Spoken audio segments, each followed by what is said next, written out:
رب اشرح لي صدري ويسر لي امري واحلل عقدة من لساني يفقهوا قولي. اللهم ربنا الهمنا رشدنا واعذنا من شرور انفسنا. اللهم ارحمنا بالقرآن العظيم. اللهم اجعله لنا اماما ونورا وهدى ورحمة. اللهم ذكرنا منه ما نسينا وعلمنا منه ما جهلنا وارزقنا تلاوته آناء الليل وآناء النهار واجعله لنا حجة یا رب العالمین آمین۔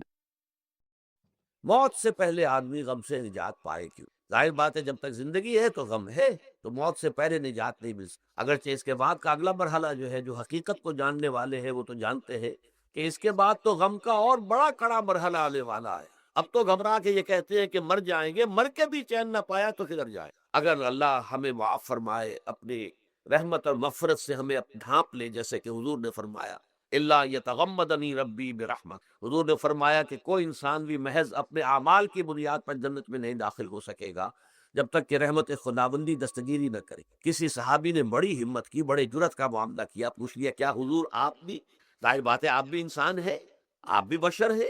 قرآن مجید میں کہلوایا گیا ہے اور انما انا بشر مثلکم۔ تو اگر آپ کہتے ہیں کوئی انسان جنت میں داخل نہیں ہو سکے گا محض اپنے اعمال کی بنیاد پر جب تک کہ رحمت خداوندی دستگیری نہ کرے، تو کیا آپ بھی اس قاعدہ کلیہ میں شامل ہے؟